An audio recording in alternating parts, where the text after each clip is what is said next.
katropa, alam mo ba na ang DWDD 1134 kHz AFP radio ay ang opisyal na radio station ng sandatahang lakas ng Pilipinas na binubuo ng Army, Navy at Air Force na siyang maghahatid sa inyo ng mga balita mula sa ating Armed Forces at iba pang impormasyon. Mga katropa, hanapin at ilike kami sa Facebook, Twitter at YouTube.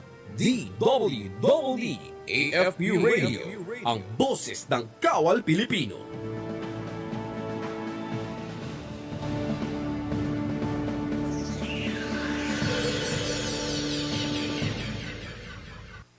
Kayo ay nakatutok sa DWDD AFP Radio. Kami po ay kasapi ng KBP, Kapisanan ng mga Broadcaster ng Pilipinas. Ito ang DWDD 1134 kHz AM. Balita, impormasyon at musika. Ito ang DWDD AFP Radio. Boses ng Kawal Pilipino.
Magandang Tuesday mga kamanggagawa na nakatutok dito sa atin sa Dole sa AFP Radio. Ako pa rin po ang makakasama niyo ngayong araw, Carla San Diego Malaban.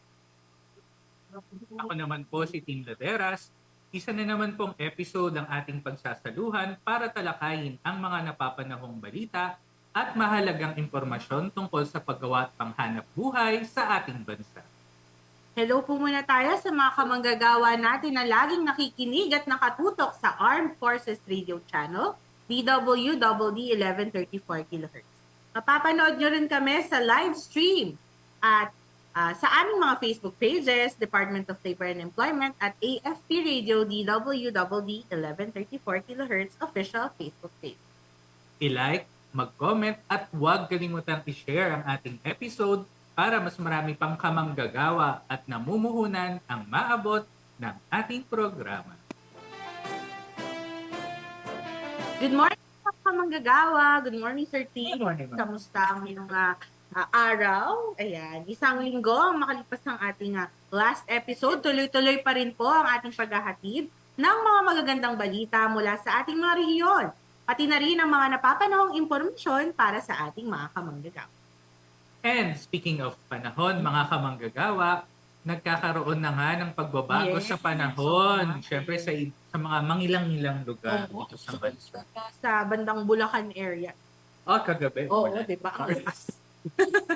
Sa mga lugar na mainit pa rin, siyempre panatilihin po natin tayo ay protektado sa banta ng Yeah. heat stress at heat stroke, mga Meron kamanggagawa. pa din. Oo. Lalo na dun sa mga kamanggagawa natin na ang lugar na pinagtatrabahuhan ay nasa labas at minsan nakabilad sa araw. ng Totoo bar. yan. At para naman doon sa mga katulad nga ng nasabi ko kanina sa Bulacan, talagang ang lakas ng ulan kagabi, ganyan. So, ingat-ingat na rin po tayo, no? Dahil kailangan natin mapanatili na tayo ay healthy and safe. Ayan. At certain very important yung sa ating mga nagtatrabaho, kasama na tayo Yes. dyan. Bawal magkasakit. Ayan. So, pinag-uusapan na lang din natin ang kalusugan. Inilunsad kamakailan ng ating mga kasamahan sa Department of Health. Katuwang Department of Interior and Local Government ang programang Organized Cancer Screening na naglalayong itaas ang kamalayan tungkol sa pag-iwas sa cancer, magbigay ng access sa mga serbisyong tulad ng screening para sa mga kababaihan at bigyang diin, of course, yung kahalagahan nitong screening na ito sa lugar ng trabaho. Ang mekanismong ito ay partikular na idinisenyo upang tugunan ang mga pangangailangan ng ating mga kababaihan sa ating mga komunidad. At kaugnay dyan, nagpahayag naman ng suporta ang ating kalihim, Bienvenido Ilaguesma, sa inisyatibong ito. Sabay-sabay po nating panoorin at pakinggan ang mensahe ni Secretary Laguesma.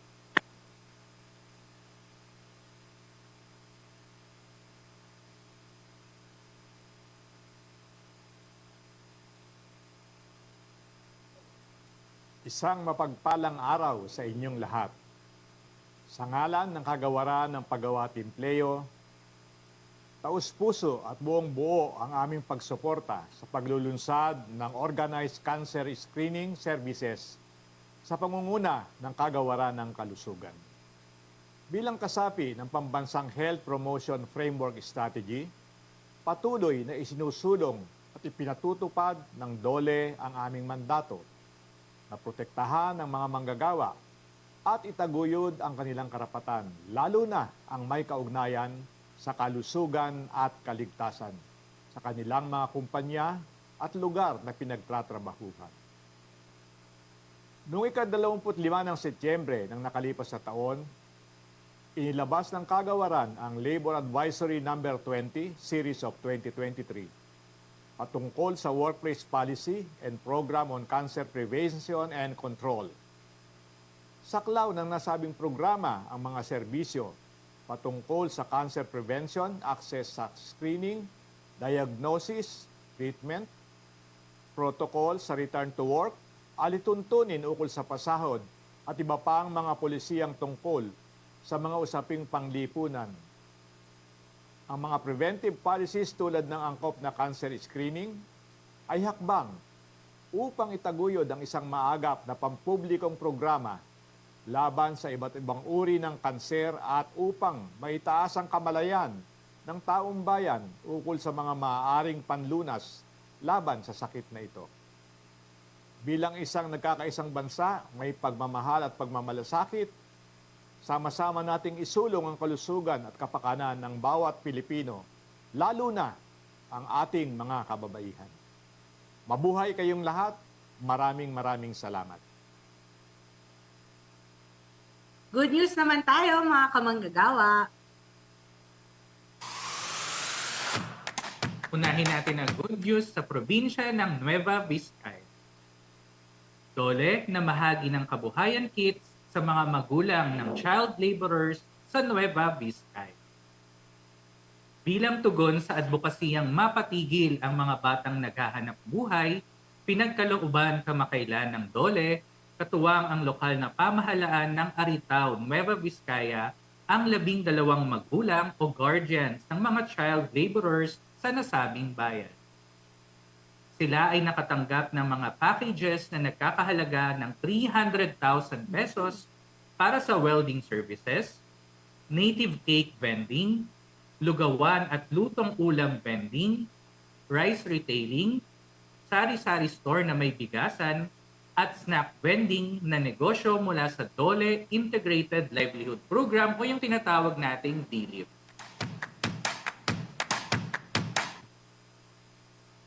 Layunin ng programa na matulungan ang bawat pamilya na matustusan ang pangunahin nilang pangangailangan at tuluyang maialis ang kanilang mga anak mula sa child labor.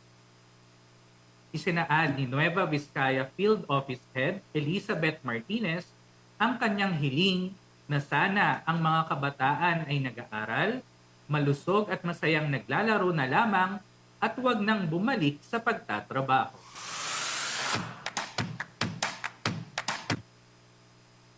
Nagpaabot naman ng pasasalamat sa DOLE si Aritaw Mayor Remelita Galam dahil sa layunin nitong mapabuti ang katayuan ng mga pamilya sa kanilang bayan. Magandang balita naman po mula sa Region 4A. Mga manggagawa nagpakitang gilas sa talent show ng Dole Calabarzon. Talaga namang talentado ang mga Pilipinong manggagawa at ito ay pinatunayan ng mga sumali sa patimpalak ng mga talento na inorganisa ng Dole Calabarzon. Nito lamang Mayo 1, kasabay ang selebrasyon ng Araw ng Paggawa, isinagawa ng Dole Calabarzon ang kauna-unahang talentadong manggagawa talent competition sa Provincial Government of Laguna, Calamba Extension Office. 8 manggagawang contestants ang nagpasikat sa individual category at 6 na grupo naman ang naglaban-laban para sa corona ng group category. Bukas ang nasabing patimpalak sa lahat ng manggagawa sa buong rehiyon ng Calabarzon. Wagi naman sa individual category si Lailani Salazar ng JG Summit Olefins Corporation sa Batangas na sinundan naman ni Moises Anthony Espiritu ng BAT Security Services Incorporated sa Cavite at ni Justin Blay ng Zenith Food Corporation sa Laguna. Sa group category naman, may group category pa talaga ha. Umuwing kampyon ng Batanggenyong Maligalig Dance Troupe ng Pilipinas Kyoritsu Incorporated sa Batangas. Pumangalawa naman ang Sakli All-Stars ng St. Anne College of Lucena Incorporated sa Quezon at sinundan ng SIDC Dance Troupe mula sa Soro-Soro Ibaba Development Cooperative sa Batangas. Ayon kay Dole Calabarzon Regional Director Roy Buenafe, ang pasimuno ng nasabing kompetisyon, ang talentadong manggagawa ay testamento ng talento at hard work ng mga manggagawang Pilipino. Dagdag pa niya, dapat ipagpatuloy ang mga pagkilala ng kontribusyon ng mga manggagawa sa komunidad. Samantala, kinilala naman sa parehong aktibidad ang mga mahuhusay na manggagawa ng Dole Calabarzon sa pamamagitan ng gawad, husay at galing. Good news naman tayo sa rehiyon ng Zamboanga Peninsula. Dole na mahagi ng tulong sa Bagong Pilipinas Servicio Fair. 4,244 na benepisyaryo ng tulong panghanap buhay sa ating Disadvantaged Displaced Workers o TUPAD at Dole Integrated Livelihood Program o DILIP ang tumanggap ng kanilang sweldo at kits na ipinamahagi ng Dole sa presensya ni na Undersecretary Benjo Santos Benavides at Dole Zamboanga Peninsula Regional Director Albert Gutib sa Bagong Pilipinas Servicio Fair na ginanap sa Zamboanga City High School Main sa Zamboanga City.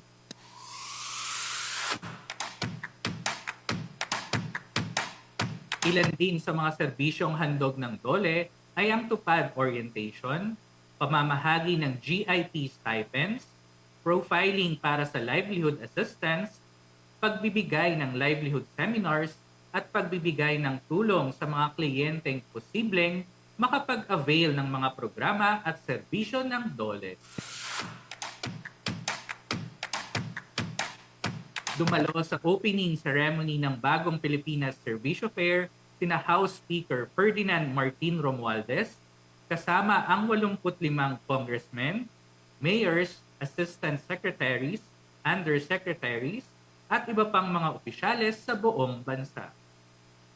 Nagsimula ang Bagong Pilipinas Servicio Fair noong May 10 at nagtapos noong May 11 na nilahukan ng higit 50 ahensya ng gobyerno na may dalang mahigit 500 programa, serbisyo at tulong sa publiko.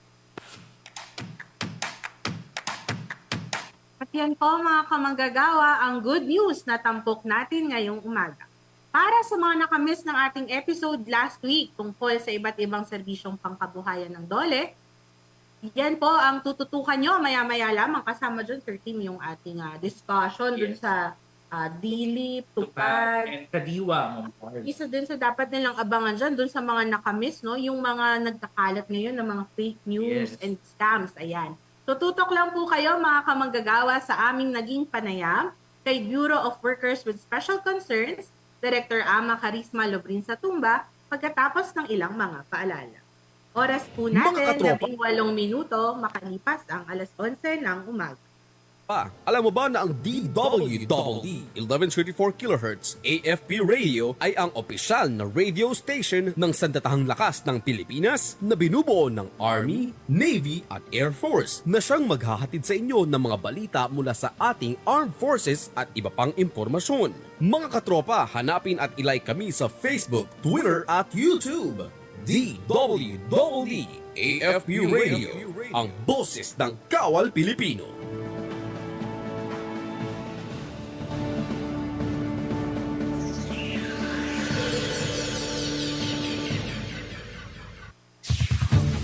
Ito ang DWDD 1134 kHz AM. Balita, impormasyon at musika. Ito ang DWDD AFP Radio. Boses ng Kawal Pilipino.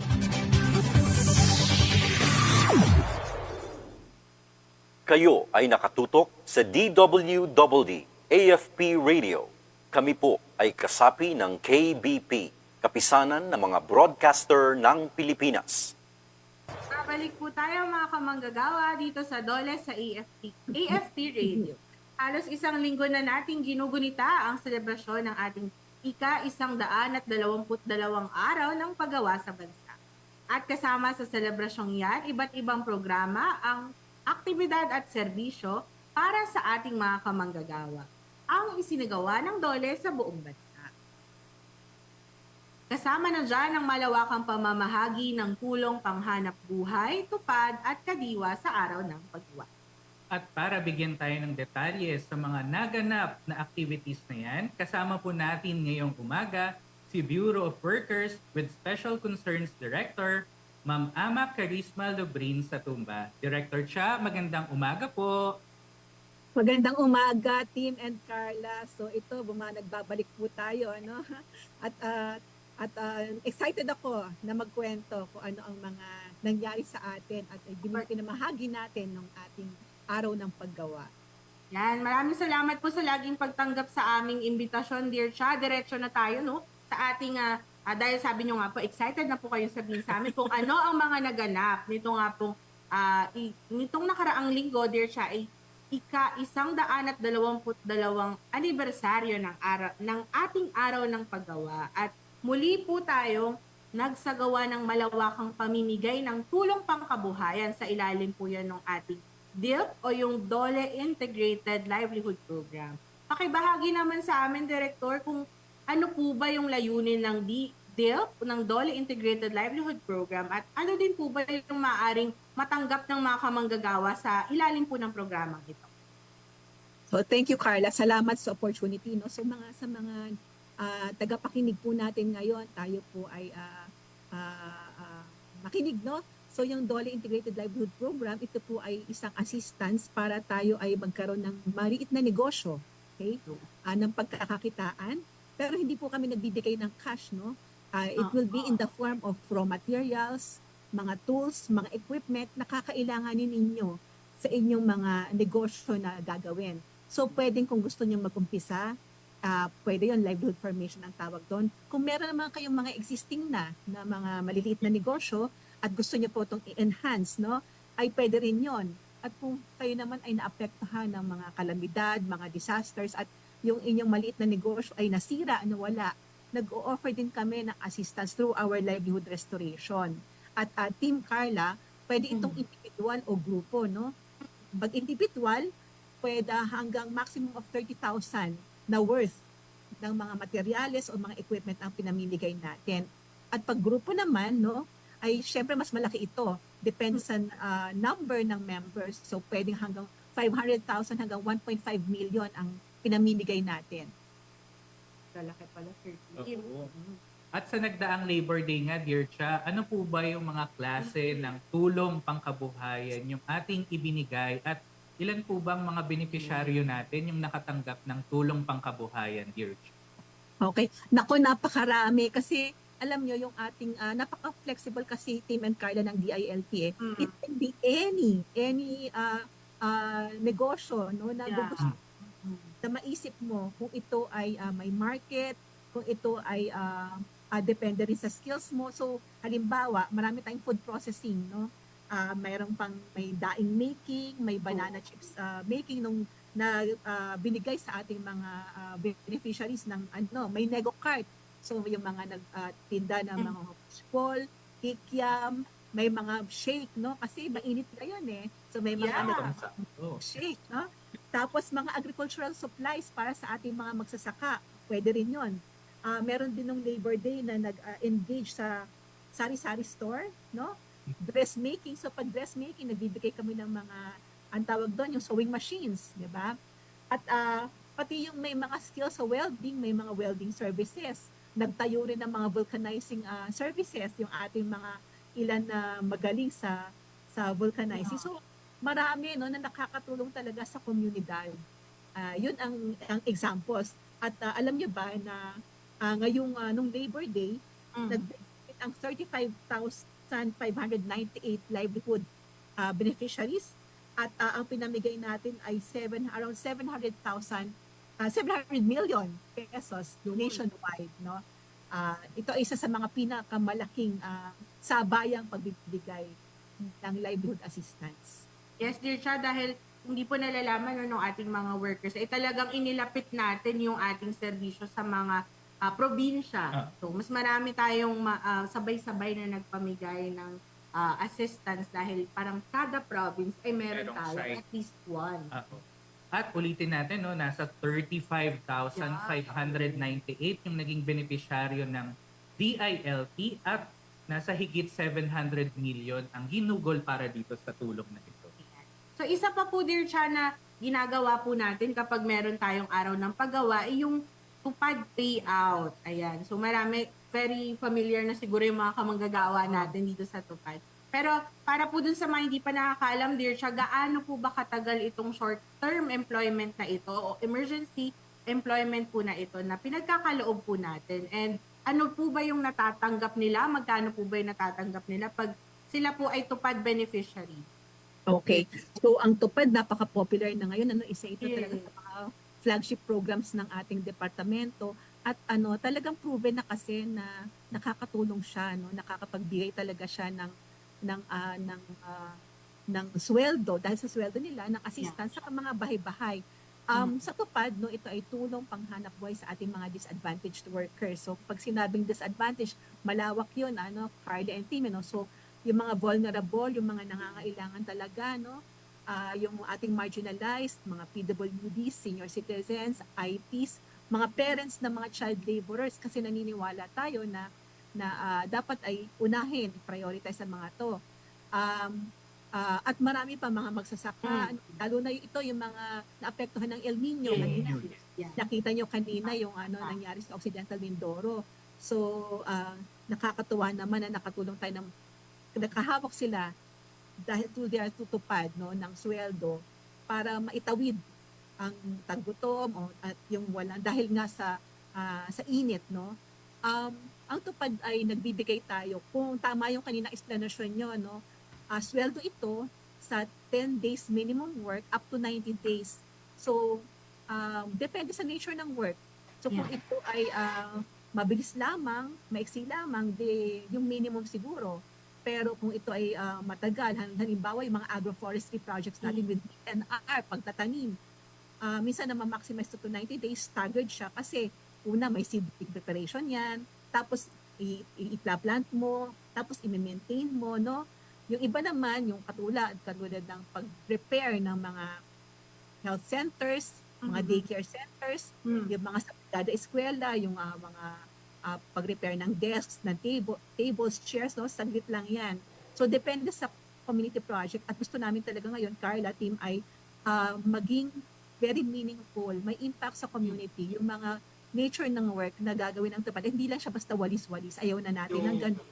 At yun ay talagang sinasabi natin, no? Aside from the sweldo, microinsurance, nagbibigay rin tayo sa kanila through the GSIS dahil naniniwala tayo sa importance ng safety and health, no?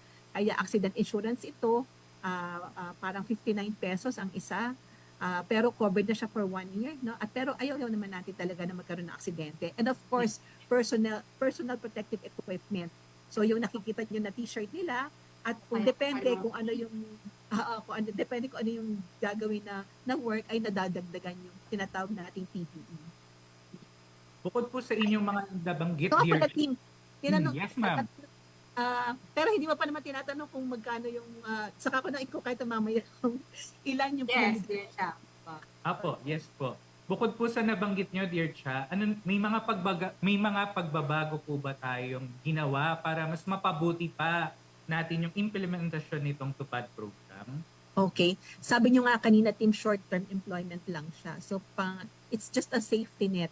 So, ayaw naman natin na welfare lamang siya. Kaya, may directive din talaga si Sec. Benny na gusto niya ay tuloy-tuloy ang kita ng ating mga beneficiaries, no? At para mangyari yon, kailangan natin siyang ilink ang tupad sa active labor market programs.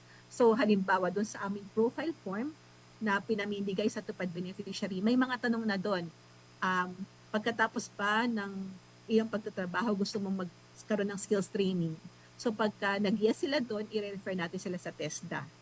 Kung gusto naman nila, kung employment facilitation ay andun ang ating employment focal persons, di ba? Kasi alam niyo ba na doon sa ating mga job fair, may mga tupad beneficiaries na na-hire. Yun. Wow. Yan ang magandang good news yan, Yes, sa construction, sana ma-interview natin sila minsan. Di ba? Yes. Apo. Tapos bukod doon, kung gusto naman nila ng livelihood, yun ang i-check nila, ay bibigyan naman sila ng livelihood para tuloy-tuloy. Hindi lang siya panandalian. Hindi lang 10 days, no ma'am, hindi lang hanggang 90 days. After that, meron kang pangkabuhayan or meron kang trabaho dahil na-hire ka doon sa job fair. Maganda kasi may long-term plan na nabanggit nga ni dear Cha, may referral, meron ding posibleng employment opportunity at livelihood opportunity na maaring makuha pagkatapos ng tupad. Yeah. Ito, dear Cha, gusto nating malaman, no, ilan po ba yung ating mga benepisyaryo at kung magkano po ba yung kabuang halaga na ating naipamahagi na kaugnay po ditong sa tupad nitong nagdaang Labor Day, dear Cha? Okay. Ito nakakatuwa talaga ito, Carla. Kasi ito siguro ang pinakamalaki na nabigay natin so far na tupad sa isang Labor Day celebration. Nakapagbigay tayo ng 3.77 billion pesos for 673,480 workers. Okay? Last year, nakapagbigay tayo ng 1 billion. Mataas. Yes, ngayon ang 3.7. So, ang laki ng almost 300% no, ang increase ng ating pagbibigay. So, nakakatuwa naman, marami tayong natulungan ngayong taong ito at ngayong Labor Day celebration na ito. Malawakan talaga kung malawakan. Oo, tsaka grabe, 673,000 ng mga kamanggagawa natin yung natulungan natin. Susunod naman katanungan, Ma'am Cha, ano naman po yung inyong paalala, lalo na kanina nung umpisa ng ating programa, marami pa rin po yung nabibiktima ng mga maling impormasyon, lalo na pagdating dito sa mga benepisyong maaaring makuha mula sa tupad. Ano pong mensahe nyo dito para sa mga scammers nga na tinatawag natin?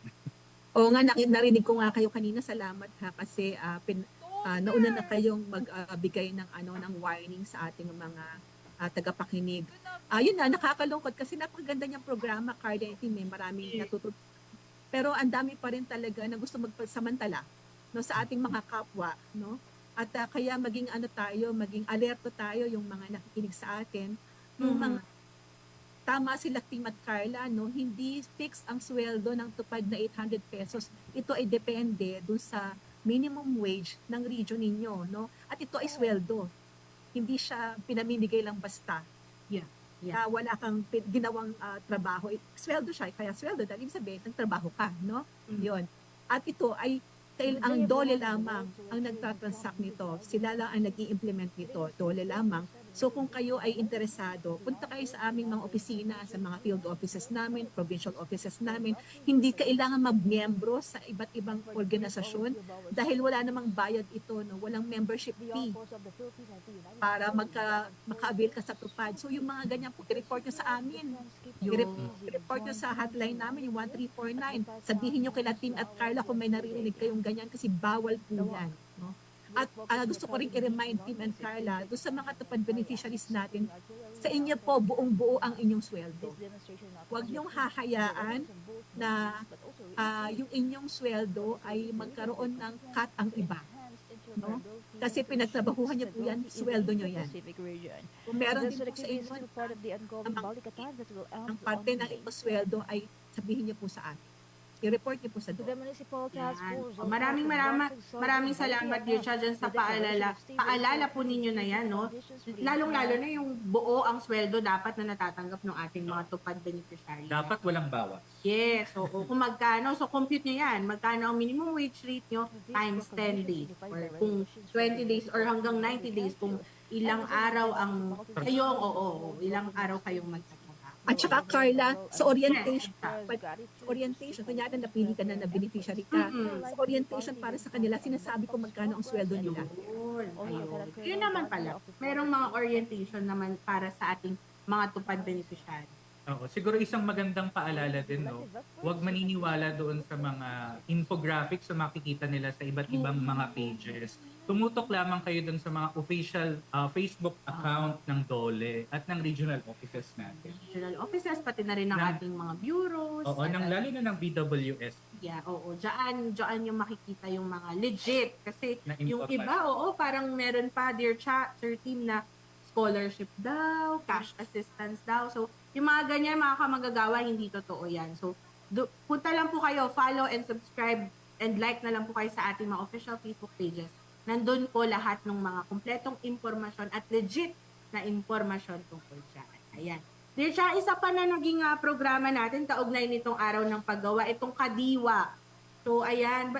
Kwentuhan nyo naman po ba kami, Dear Cha, kung ano po ba yung naging turnout ng ating mga sellers dyan, kung gaano po ba karaming sites yung na-implement or na put up natin ngayong Labor Day, Dear Cha? Okay. So, yung kadiwa ng Pangulo, para rin backgrounder, kaya siya kadiwa ng Pangulo kasi priority rin talaga siya ng presidente natin. Dahil, sabi nga, according to President Marcos Jr., ay ito ay makakatulong sa ating mga magsasaka para mas kumita, wala nang middlemen, wala nang traders, Yes. diba? Kasi diretso na sa consumers at sa ating mga micro-enterprises na maliliit din, dadala ng DTI. Kaya Department of Agriculture talaga ang nangunguna dito dahil sila ang nakikipag-coordinate sa ating mga farmers. Tapos ang DTI naman for the micro-enterprises. Pero sumasali ang DSWD din kasi may mga beneficiaries din sila, di ba? Yung mga yung mga Sustainable Livelihood Program beneficiaries nila na may mga negosyo. Tayo yung mga livelihood beneficiaries natin, kasali rin tayo. At yung nabibigay rin tayo ng tupad doon sa mga nagsiset up ng kadiwa. Nagsiset up, naglilinis ng gilid, ng surroundings. At yung DILG kasi sila ang crucial sa pagpili ng lokasyon. No? So sama-sama itong mga ahensya na to nagtutulong para sa implementasyon ng kadiwa ng Pangulo.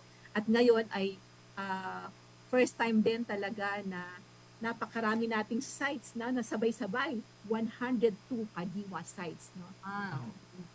Halos lahat ng probinsya, yung iba ay sa mga cities, no, ay meron. At yung alam niyo ba na ang sales nito ay umabot ng 25.7 million, no.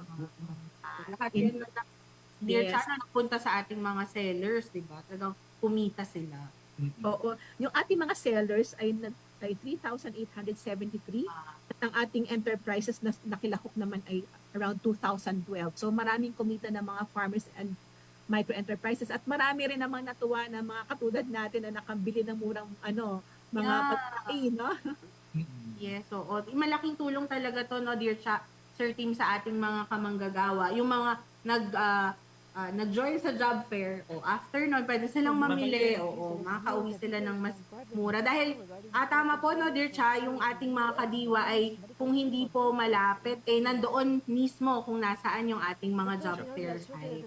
Yeah. Buti na mention mo yan, Carla, kasi yung strategy natin na pag may payout, katabi ng kadiwa ng Pangulo kasi syempre yung sweldo nila.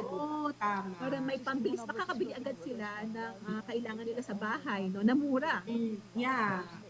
Kumbaga nasa isang venue lahat. Oo, so yung mga kukuha ng sweldo, bibili na agad, di ba? Makakapag-market na sila for their families dun sa ating mga kadiwa. Ayan, napakadami ng ating mga naging activities, no? So dear Cha, ngayon po binibigay na po namin sa inyong pagkakataon na magbigay ng mensahe at kaniwahan na din po yung publiko kung meron pa ba tayong mga gagawaing kadiwa or di kaya ay payout ngayon pong kaugnay ng ating Labor Day. Go ahead, dear Cha. Sige.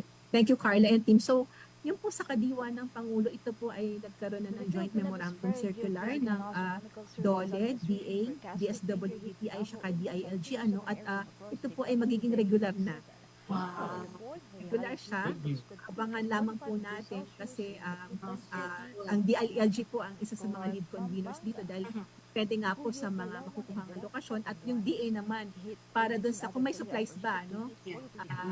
Meron bang ibebenta yung ating mga magsasaka. So kaya tulungan po natin yung ating mga magsasaka. Yung tinutulungan natin sila para sila ay makabangon sa El Nino at ngayon pa ay may impending na La Nina.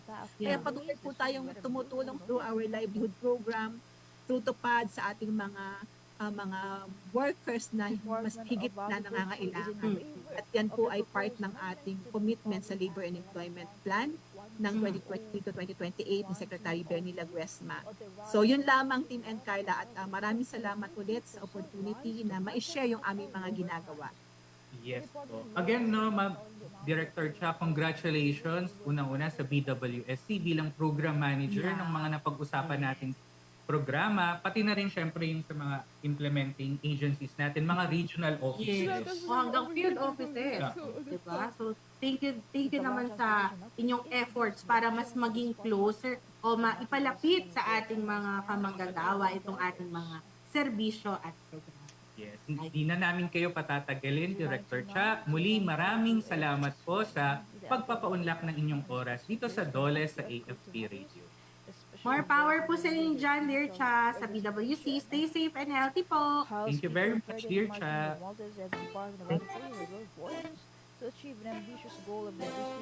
At narinig po ninyo, mga kamanggagawa, si Bureau of Workers with Special Concerns, Director Ama Carisma Lobrin sa Tumba.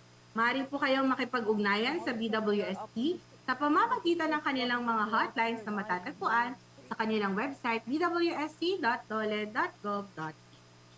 I-follow nyo na rin po ang kanilang Facebook page.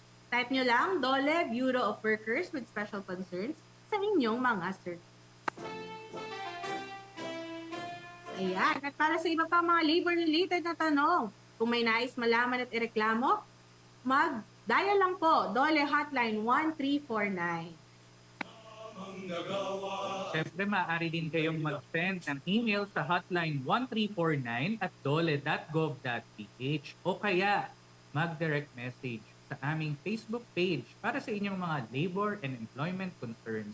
Siyempre, yung ating paalala, hanapin lamang ang official at verified Facebook page ng Department of Labor and Employment. Kung may mga sketchy o mga hindi masyado kayong sure na mga social media post, yan, pwede kayong magtanong sa ating hotline, 2-hour hotline, pwede din sa ating messenger para ma-verify kung totoo ba yung mga posting na yan. Yes. Kaya i-like nyo na rin, mga kamanggagawa, yung ating Facebook at mag-subscribe sa ating YouTube naman para sa mga updated na balita at programang hatid ng DOLE para sa inyo. At isa na naman pong episode ang ating napagsamahan, mga kamanggagawa.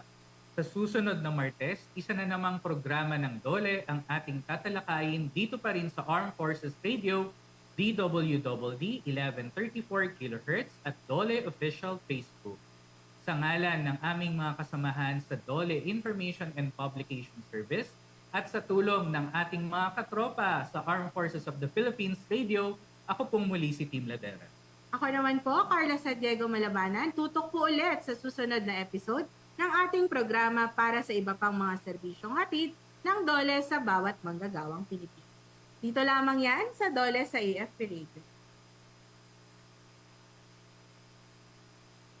Ating pakinggan ang mga impormasyon at balita sa kasalukuyang kaganapan sa ating bansa dito